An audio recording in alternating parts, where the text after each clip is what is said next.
तो गुजरात चुनाव की उल्टी गिनती शुरू हो गई है और माहौल ऐसा दिख रहा है मानो बीजेपी के 27 सालों के शासन की उल्टी गिनती भी शुरू हो चुकी है। बीजेपी भी इस माहौल को समझ रही है और इस बार सियासी हवा उसके पक्ष में नहीं है, ये उसे साफ नजर आ रहा है।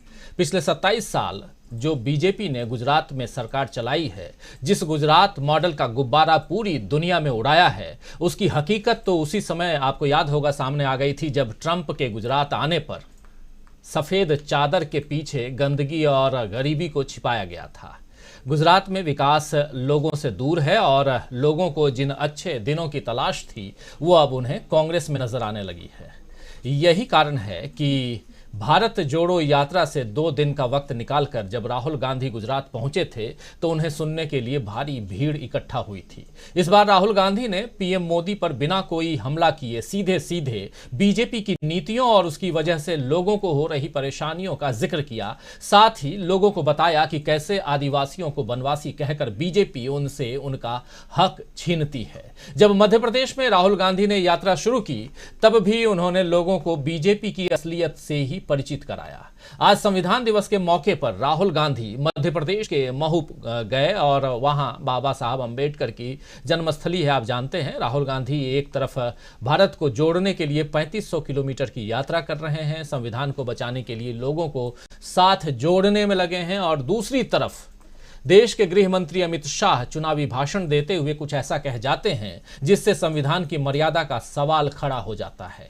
खेड़ा जिले के महुआ कस्बे में अमित शाह ने कहा कि कांग्रेस के शासन के दौरान दंगे होना आम बात थी। कांग्रेस अलग अलग धर्म और जातियों के लोगों को एक दूसरे से लड़ने के लिए उकसाती थी और ऐसा करके उसने अपना वोट बैंक मजबूत किया और समाज के बड़े तबके के साथ अन्याय किया। भरूच में भी दंगे हुए, कर्फ्यू लगे और हिंसा हुई। 2002 में भी उन्होंने सांप्रदायिक हिंसा करने की कोशिश की। हमने उन्हें ऐसा सबक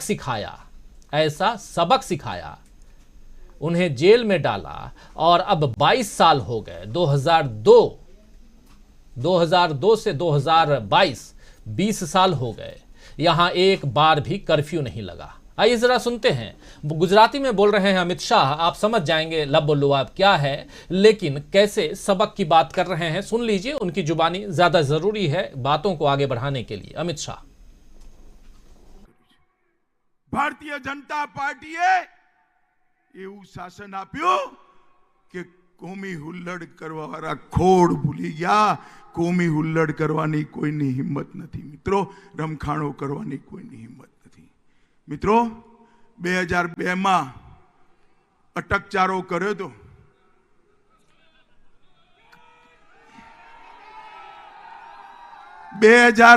અટકચારો કર્યો તો ભાજપની સરકાર હતી। કાયદાનો સિકંજો એવી કઠોરતાથી કસ્યો કે રમખાણો કરવા વાળાને સીધા દોર કરી નાખ્યા। એ 2002 થી લઈ 2022 સુધી ગુજરાતમાં એકે દિવસ કર્ફ્યુ નથી નાખવો પડ્યો ભાઈ, એકે દિવસ કર્ફ્યુ નથી નાખવો।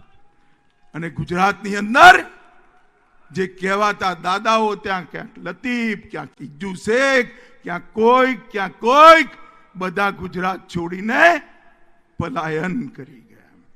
ભારતીય જનતા પાર્ટીએ ગુજરાતમાં શાંતિની સ્થાપના કરી છે અને શાંતિ અને સારી કાયદો વ્યવસ્થા વગર ક્યારેય વિકાસ ના આવી શકે મિત્રો।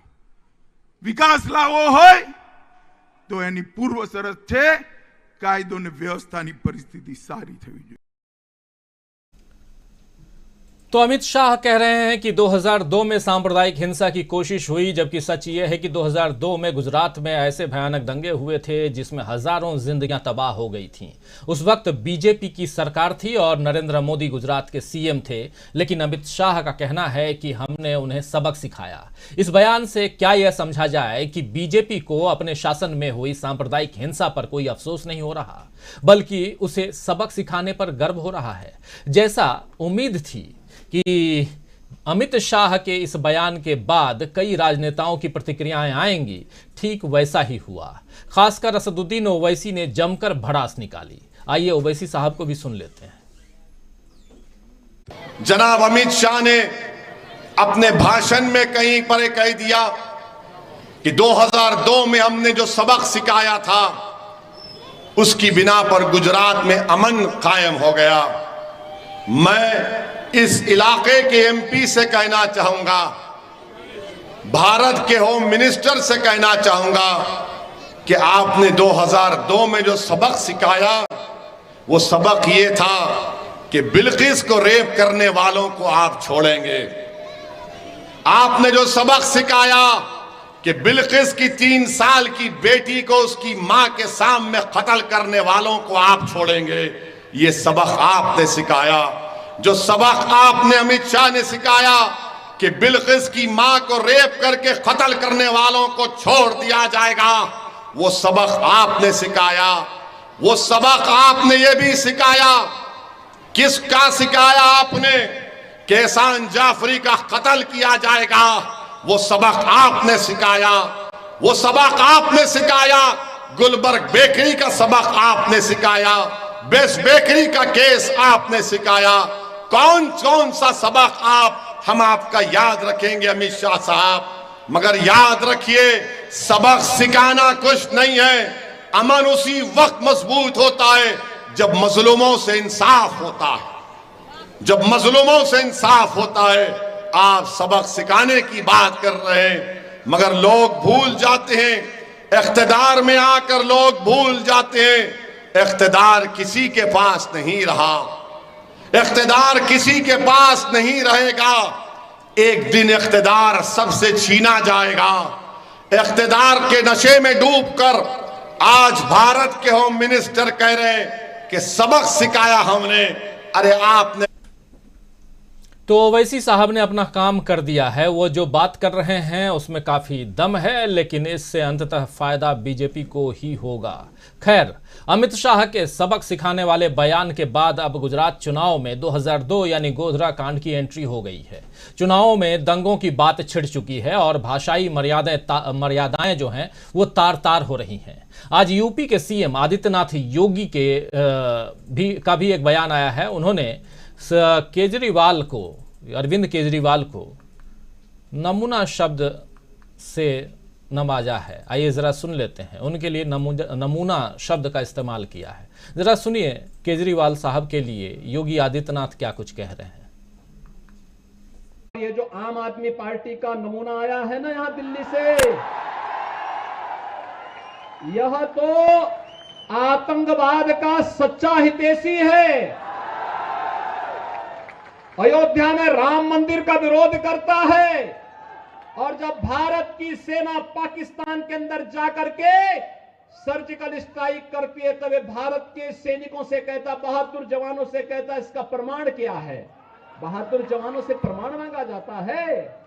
पाकिस्तान चिल्ला रहा है कि हमारी कमर तोड़ दी है भारत के जवानों ने, लेकिन आम आदमी पार्टी को इसका भी प्रमाण चाहिए होता है। भाइयों बहनों, आतंकवाद और भ्रष्टाचार इनके जीन्स का हिस्सा है।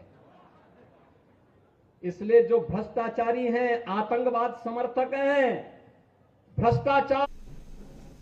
तो ये हैं योगी आदित्यनाथ, केजरीवाल पे वार कर रहे हैं। और इस चुनाव में राहुल गांधी ने अभी तक 2 ही बार भाषण दिया, 2 जगह पे, सूरत में और राजकोट में।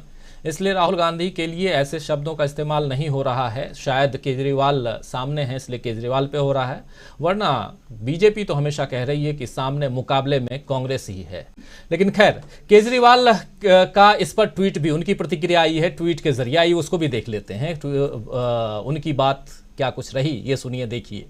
केजरीवाल साहब कह रहे हैं कि अगर गंदी गाली गलौज चाहिए, गुंडागर्दी चाहिए, भ्रष्टाचार चाहिए, गंदी राजनीति चाहिए तो इनको वोट दे देना। अगर स्कूल, अस्पताल, बिजली, पानी, सड़कें चाहिए तो मुझे वोट दे देना। ये साफ वोट मांगने की राजनीति चल रही है और ये केजरीवाल साहब ने अपना काम यहाँ कर दिया। खैर, आज संविधान दिवस है, आप सब जानते हैं, और इस मौके पर संविधान के सबक याद करते हैं हम, लेकिन उसकी जगह अमित शाह 2002 के सबक का जिक्र कर रहे हैं। योगी आदित्यनाथ सीएम, दिल्ली के सीएम अरविंद केजरीवाल को नमूना बता रहे हैं, और इन सबसे दूर उधर मध्य प्रदेश के महू में राहुल गांधी संविधान के रचयिता बाबा साहब अम्बेडकर को याद करने पहुंचे हैं। उन्हें नमन कर रहे हैं और अपनी यात्रा के जरिए नफरत को खत्म करने का बीड़ा उठाकर लंबा सफर कर रहे हैं, 3,500 किलोमीटर से भी ज्यादा का सफर। तो अलग अलग चीजें हैं, अलग अलग बातें हैं। इन बातों में सबसे बड़ी बात यह है कि अमन कहाँ है और क्या चुनाव में दंगा जरूरी है। आइए दोस्तों, चर्चा की शुरुआत करें और जवाब हासिल करने की कोशिश करें कि क्या बीजेपी गुजरात दंगों की याद के सहारे चुनाव लड़ना चाहती है? क्या बीजेपी की कोशिशों को राहुल गांधी की भारत जोड़ो यात्रा से माकूल जवाब मिल पाएगा? बहुत सारे सवाल हैं। एक तरफ राहुल गांधी, थोड़ी देर बाद राहुल गांधी संबोधित करेंगे महू में जनता को, और दूसरी तरफ गुजरात में तो संबोधन चल ही रहा है जहां दंगों की याद और सबक सिखाने की बात हो रही है। चर्चा शुरू करते हैं और समझने की कोशिश करते हैं कि क्या फाइनली जिन दंगों की बात, सांप्रदायिक तनाव की बात गुजरात चुनाव में आनी चाहिए थी क्वेश्चन मार्क के साथ में, नहीं आनी चाहिए, लेकिन फिर भी एक क्वेश्चन मार्क के साथ मैं इसलिए कह रहा हूं क्योंकि चुनाव का वक्त है और बीजेपी को चुनाव जीतना है, तो गुजरात कैसे याद ना आए। शंकर सिंह वाघेला का इंटरव्यू आजकल बहुत चल रहा है। उस इंटरव्यू में उन्होंने साफ कहा है, बताया है, कई लोगों को इंटरव्यू उन्होंने दिया है, लेकिन उनका कहना है कि कैसे इसकी रचना की गई, गोधरा की रचना कैसे हुई।